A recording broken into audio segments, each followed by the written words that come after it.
Hello friends, welcome to my YouTube channel guidance to success. और आज मैं आप लोगों से बात करने वाला हूं क्लास 11th क्लास के फर्स्ट चैप्टर की, that is introduction to accounting. मैं ऑलरेडी इससे पहले भी 3 वीडियोस लेके आ चुका हूं और ये उसका चौथा और लास्ट वीडियो है चैप्टर 1 का। और इसमें कुछ बेसिक टर्म जो अब तक कवर नहीं किए गए हैं, मैं उन्हें कवर करने वाला हूँ। ठीक है, तो चलिए आइए देखते हैं आज हम क्या क्या कवर करने वाले हैं। आज हम बात करने वाले हैं सिस्टम ऑफ अकाउंटिंग के बारे में, features of double entry system के बारे में, stages of double entry system और advantages of double entry system के बारे में। और साथ ही साथ हम जानेंगे कि सिंगल एंट्री सिस्टम होता क्या है। ओके, तो चलिए सबसे पहले स्टार्ट करते हैं systems of accounting. Generally there are 2 types of system which are followed in doing accounting, that is these are first is double entry system and second is single entry system. Means केवल 2 ही तरीके के जो हमारे accounting system है उनको हम use करते हैं, या तो वो डबल एंट्री सिस्टम होगा या तो वो सिंगल एंट्री सिस्टम होगा। जनरली जो डबल एंट्री सिस्टम होता है वही एक्चुअली में एक कंप्लीट अकाउंटिंग सिस्टम समझा जाता है। उसके अलावा अगर मैं बात करूँ सिंगल एंट्री सिस्टम, ये एक कंप्लीट रिकॉर्ड नहीं होता और ये एक्चुअली में जो छोटे मोटे जो बिजनेसेस चलाते हैं वहाँ पर सिंगल एंट्री सिस्टम वो यूज़ करते हैं अपनी अकाउंटिंग को करने के लिए। ठीक है, तो चलिए आइए सबसे पहले हम बात करते हैं features of double entry system के बारे में। ठीक है, डबल एंट्री सिस्टम जो होता है it maintains a complete record of each transaction. मतलब डबल एंट्री सिस्टम वो सिस्टम है जिसमें हम हर ट्रांजैक्शन का कंप्लीट रिकॉर्ड हमारे पास होता है।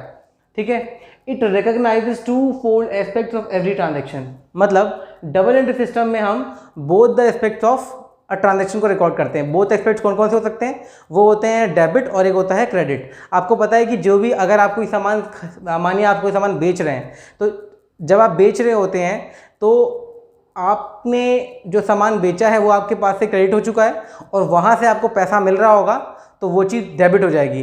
तो यहाँ पर जब हम अकाउंटिंग करते हैं तो हम both the aspects of cover करते हैं। इसका मतलब ये हुआ कि जो डबल एंट्री सिस्टम का मतलब ये है कि हम जिसमें both the aspects of the transaction को हम रिकॉर्ड कर रहे हो उसको हम डबल एंट्री सिस्टम कहते हैं। फिर बात करते हैं in this system one aspect is debited and another is credited. ठीक है, जैसे कि मैं आपको बता दिया, इसमें एक सिस्टम को हम डेबिट करते हैं और दूसरे को क्रेडिट करते हैं। कहने का मतलब ये है, सिंपल सी बात है, कोई चीज़ आपके पास आएगी तो कोई चीज़ आपके पास से जा रही होगी, तो इसका मतलब कोई चीज़ डेबिट हो रही होगी और कोई चीज़ क्रेडिट हो रही होगी किसी भी ट्रांजैक्शन में।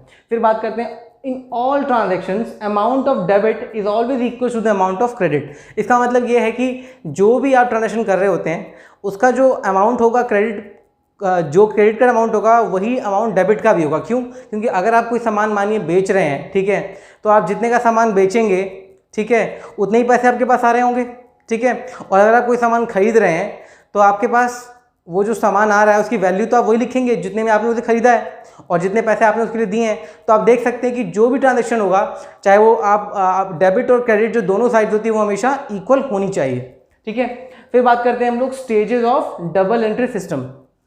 डबल एंट्री सिस्टम में को हम जो फॉलो करते हैं, मैं ऑलरेडी इस चैप्टर की स्टार्टिंग में जो मैंने वीडियोस बनाई हैं उसमें मैंने जो कुछ भी आपसे बातचीत की है वो मैंने डबल एंट्री सिस्टम के बारे में ही की है। क्योंकि जो आपकी किताब है क्लास 11th की, उस बुक का नाम ही है डबल एंट्री सिस्टम।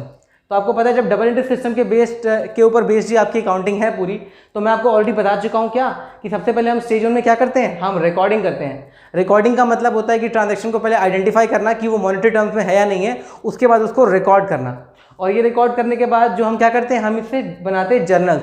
जर्नल्स होता क्या है, जो भी आप ट्रांजैक्शन करते हैं उनके बोथ द इफेक्ट्स को ये लिख रहा होता है इन जर्नल। जैसे कि मान के चलिए राम को आपने कोई सामान बेचा है, ठीक है, तो जब आपने कोई सामान बेचा है तो आपने क्या किया है, आपने यहाँ पे सेल्स किया है। तो क्या करते हैं आप सेल्स अकाउंट, आप राम अकाउंट डेबिट करते हैं टू सेल्स करते हैं। मतलब क्या है, आपने यहाँ पे राम को सेल किया है तो राम का अकाउंट डेबिट हो गया और टू सेल्स होकर के आपकी जो सेल है वो हो गई।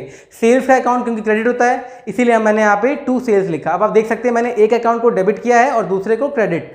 इसका मतलब ये है कि हमने यहाँ पे क्या किया है, जर्नल एंट्री बनाई है। ये जो जर्नल एंट्री होती है उसमें जितने अमाउंट से आप डेबिट करते हैं उतने ही अमाउंट से आप क्रेडिट भी करते हैं। फिर बात करते हैं stage 2, that is classifying transactions and posting them into ledger account and preparing the trial balance. उसके बाद जब आप जर्नल एंट्रीज बना लेते हैं, हम फिर जर्नल एंट्री के थ्रू फिर हम क्या करते हैं, हम कुछ लेजर अकाउंट्स बनाते हैं। जैसे कि परचेज बुक बनाते हैं, सेल्स बुक बनाते हैं, परचेज रिटर्न बुक बनाते हैं, सेल्स रिटर्न बुक बनाते हैं। ऐसे ही हम कई सारे अकाउंट्स बनाते हैं, कैश बुकमेंट बनाते हैं। तो जो भी हम ये सब कुछ रिकॉर्ड करते हैं, हम इनके लिए हम लेजर अकाउंट तैयार करते हैं, मतलब हम सेपरेट उसका अकाउंट बना देंगे। अगर वो सेल्स से रिलेटेड है तो सिर्फ उसमें सेल्स की एंट्रीज आएंगी, अगर वो कैश से रिलेटेड है तो उसमें सिर्फ कैश की एंट्रीज आएंगी, और परचेज की एंट्री है तो उसमें सिर्फ परचेज की एंट्रीज आएंगी। तो ये सब कुछ हम क्या करते हैं, हम लेजर अकाउंट बना देते हैं पर्टिकुलर अकाउंट के लिए, ठीक है।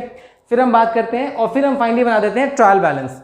ट्रायल बैलेंस के बाद अब बात करते हैं स्टेज 3 की। स्टेज 3 क्या है, closing the books and preparing the final accounts. मतलब जब आप लेजर अकाउंट बनाने के बाद आप क्या करते हैं, बाद में आप बुक्स को क्लोज करते हैं। साल के आखिरी में आप क्या करते हैं, अब आप बनाएंगे क्या, आप बनाएंगे कि पूरे साल में आपकी सेल कितनी हुई। तो उसके लिए आप क्या बनाएंगे, आप उसके लिए बनाएंगे trading and profit and loss account बनाएंगे।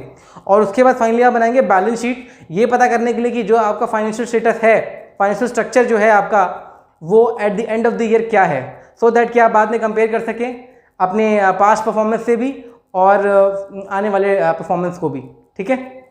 इसीलिए ये जो 3 स्टेजेस में ही आपकी डबल एंट्री सिस्टम जो है वो डिवाइड किया गया है। फिर अब बात करते हैं यहाँ पर advantages of double entry system, ठीक है। सबसे पहले तो ये क्या है, ये एक साइंटिफिक सिस्टम है। क्यों, क्योंकि हमने बात की थी, इसमें क्या था, हमने ऑलरेडी पढ़ा था कि जो अकाउंट्स है वो आर्ट भी है और साइंस भी है। साइंस क्यों है, क्योंकि उसमें कुछ set of rules and principle को हम फॉलो करते हैं, जिसके बेसिस पे हम अपनी अकाउंटिंग करते हैं। इसका मतलब ये है कि जितने भी जिसमें सेट ऑफ रूल्स और प्रिंसिपल होंगे और उसको हम लोग साइंटिफिक सिस्टम मानेंगे, ठीक है। फिर देखते हैं second point, complete records of transaction. क्योंकि डबल एंट्री सिस्टम मैंने आपको बताया, इसमें हम ट्रांजैक्शन के बोथ एस्पेक्ट्स को रिकॉर्ड करते हैं और लगभग सारी ही ट्रांजैक्शंस को हम रिकॉर्ड करते हैं जो कि मॉनेटरी टर्म्स में कन्वर्ट की जा सकती हैं या मॉनेटरी टर्म्स में मेजर की जा सकती है। इसलिए ये क्या है, ये कंप्लीट रिकॉर्ड्स ऑफ ट्रांजैक्शन है, ठीक है। फिर बात करते हैं arithmetic accuracy of accounting is assured. क्योंकि इसमें हम बोथ एस्पेक्ट्स को रिकॉर्ड कर रहे हैं और लगभग सभी एंट्रीज के हम एंट्रीज कर रहे हैं, इसीलिए यहाँ पे क्या होगा, अकाउंट्स जो होते हैं बहुत ही ज़्यादा एक्यूरेट होते हैं, मतलब जो भी आपने अकाउंटिंग की है वो प्रॉपर होगी। फिर बात करते हैं डिटरमाइनिंग प्रॉफिट एंड लॉस। आप डबल एंट्री सिस्टम के जो आपने मेंटेन किया होगा उसके थ्रू आप क्या कर सकते हैं, आप प्रॉफिट एंड लॉस पता लगा सकते हैं with the help of trading and profit and loss account, ठीक है। और क्योंकि जो दूसरा सिस्टम है, this is single entry system, इसमें एक्चुअली में ये इनकम्प्लीट रिकॉर्ड्स होते हैं और आप उसमें प्रॉफिट एंड लॉस पता नहीं कर सकते। फिर बात करते हैं नॉलेज ऑफ फाइनेंशियल पोजीशन। जो भी फाइनेंशियल पोजीशन है आपकी बिजनेस की, वो हमें बैलेंस शीट के थ्रू पता चलती है साल के आखिरी में। वो केवल आप डबल एंट्री सिस्टम में बना सकते हैं, सिंगल एंट्री सिस्टम में आप बैलेंस शीट भी नहीं बना पाएंगे। फिर बात करते हैं knowledge of full details for the purpose of control. इसमें आपको पूरी डिटेल होती है, जो मतलब आपका जो बिजनेस है कैसे रन कर रहा है, कितनी सेल हुई, कितनी परचेज हुई, आपके एसेट्स कितने हैं, लाइबिलिटीज कितने हैं, आपको पूरा इन्फॉर्मेशन होता है। मतलब आपके हाथ में फुल कंट्रोल होता है। इस वजह से क्या होता है, आपके पास इतने डिटेल होता है कि आप अपने सभी रिसोर्सेज को कंट्रोल कर सकते हैं खुद ही, ठीक है।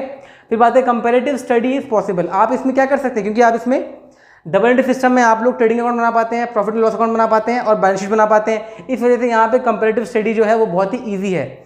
वो भी कैसे, या तो अगर आप करते हैं अपने ही पास्ट जो आपके फर्म्स के रिकॉर्ड हैं उसके बेसिस पे करते हैं तो उसको हम बोलेंगे इंट्रा फर्म कंपैरिजन। और अगर आप दूसरे किसी फर्म से कंपेयर करते हैं तो उसे बोलते हैं इंटर फर्म कंपैरिजन। तो आप ये दोनों ही कर सकते हैं with the help of double entry system. फिर बात करते हैं helps management in decision making. ये मैनेजमेंट को भी हेल्प करता है डिसीजन मेकिंग में। क्यों, क्योंकि जो भी आपका trading and profit and loss account show करेगा और जो आपकी बैलेंस शीट शो करेगी उसके थ्रू उन्हें काफ़ी हेल्प मिलती है फ्यूचर में और में डिसीजन मेकिंग करने में। फिर बात करते हैं detection of fraud and misappropriation. क्योंकि आपके जो बुक्स हैं उसमें बोथ एस्पेक्ट्स ऑफ क्रेडिट और डेबिट दोनों ही एस्पेक्ट्स को हम रिकॉर्ड करते हैं, उसकी वजह से यहाँ पर जो फ्रॉड और मिसअप्रोप्रिएशन होता है उसका पता लगाना बहुत ही आसान हो जाता है। और इसीलिए ये काफ़ी हेल्प करता है अगर कहीं पे भी कोई अकाउंट में कोई गड़बड़ी है तो। क्योंकि अगर आपने किसी भी एक अकाउंट में अगर एंट्री मिस कर दी होगी तो आपका जो बैलेंस होगा वो मैच नहीं करेगा डेबिट साइड का और क्रेडिट साइड का। इसीलिए यहाँ पर फ्रॉड और मिसअप्रोप्रिएशन पता करना बहुत ईजी हो जाता है। फिर बात करते हैं सिंगल एंट्री सिस्टम की। सिंगल एंट्री सिस्टम को हम लोग हम कहते हैं इनकम्प्लीट रिकॉर्ड्स भी कहते हैं। उसके पीछे रीज़न है क्योंकि इसमें क्या होता है, हम कभी कभार तो हम बोथ एस्पेक्ट्स ऑफ ट्रांजेक्शन को रिकॉर्ड करते हैं, कभी कभार हम उस ट्रांजेक्शन को रिकॉर्ड ही नहीं करते हैं, कभी कभार सिर्फ उसके एक साइड को ही रिकॉर्ड करते हैं, किसी भी ट्रांजेक्शन के साइड को। इस वजह से क्या है, ये एक इनकम्प्लीट रिकॉर्ड है। मतलब यहाँ पे कुछ भी कोई सिस्टम फॉलो नहीं हो रहा है यहाँ पे। तो हम कह सकते हैं क्या, ये एक इनकम्प्लीट डबल एंट्री सिस्टम है। क्योंकि यहाँ पर डबल एंट्री सिस्टम में क्या होता था कि आप हर ट्रांजेक्शन के बोथ द एस्पेक्ट्स को रिकॉर्ड कर रहे थे, बट यहाँ पे ऐसा नहीं हो रहा है। यहाँ पे आप कुछ का कर रहे हैं, कुछ का नहीं कर रहे हैं। इसका मतलब ये एक इनकम्प्लीट डबल एंट्री सिस्टम है। फिर not all transaction recorded on double entry system. सभी ट्रांजैक्शन को आप रिकॉर्ड भी नहीं करते हैं, कुछ ट्रांजैक्शन ऐसे हैं जिनको आप छोड़ देंगे। फिर है only personal accounts and cash book are maintained. इसमें हम केवल क्या बनाते हैं, पर्सनल अकाउंट्स और कैश बुक बनाते हैं। मतलब मान के चलिए कि अगर आप कोई बिजनेस रन करते हैं तो जितने भी आपके क्रेडिटर्स हैं या फिर डेबिटर्स होंगे, आप उनका अकाउंट बना रहे होंगे और साथ में कैश बुक बना रहे होंगे और आप कुछ नहीं बनाएंगे। फिर बात करते हैं, ये अकाउंट जो है वो रिलायबल नहीं है। क्यों? क्योंकि आपको पता है जब आपने बोथ एस्पेक्ट्स को कवर नहीं किया, कुछ एंट्रीज को आपने छोड़ दिया है, कुछ एंट्रीज की सिर्फ एक ही साइड को रिकॉर्ड किया है, तो फिर सिंपल सी बात है, इस पर आप कैसे भरोसा कर सकते हैं कि ये अकाउंट सही है। फिर है not possible to make trial balance, profit loss and balance sheet. जैसा मैंने आपको बताया कि आप सिंगल एंट्री सिस्टम के थ्रू ना ही आप ट्रायल बैलेंस बना सकते हैं, ना ही प्रॉफिट एंड लॉस अकाउंट और ना ही बैलेंस शीट। तो जब ऐसा होगा तो फिर क्या होगा, फिर आप जब ये सब बना सकते ही नहीं तो फिर आपका पर्पस जो है क्या है कि आप पता लगा सके कि आपका प्रॉफिट क्या है, वो पता नहीं चलेगा, आपकी फाइनेंशियल पोजीशन क्या है वो पता नहीं चलेगी। इसका मतलब क्या है कि ये जो सिंगल एंट्री सिस्टम है ये एक्चुअली में कंप्लीट फेलियर है। आप इसका इस्तेमाल नहीं कर सकते अगर आप proper books of account maintain करना चाहते हैं। तो आज मैंने ये जो पूरा चैप्टर है वो मैंने खत्म कर दिया है। आई होप आपको मेरा लेक्चर पसंद आया हो। अगर आपको पसंद आया तो प्लीज़ लाइक करें, सब्सक्राइब करें, और if you have any doubt related to commerce, especially like accountancy and economics, then you can comment on the video, and apart from that you can also message me on the given number which is shown on your screen. Thank you.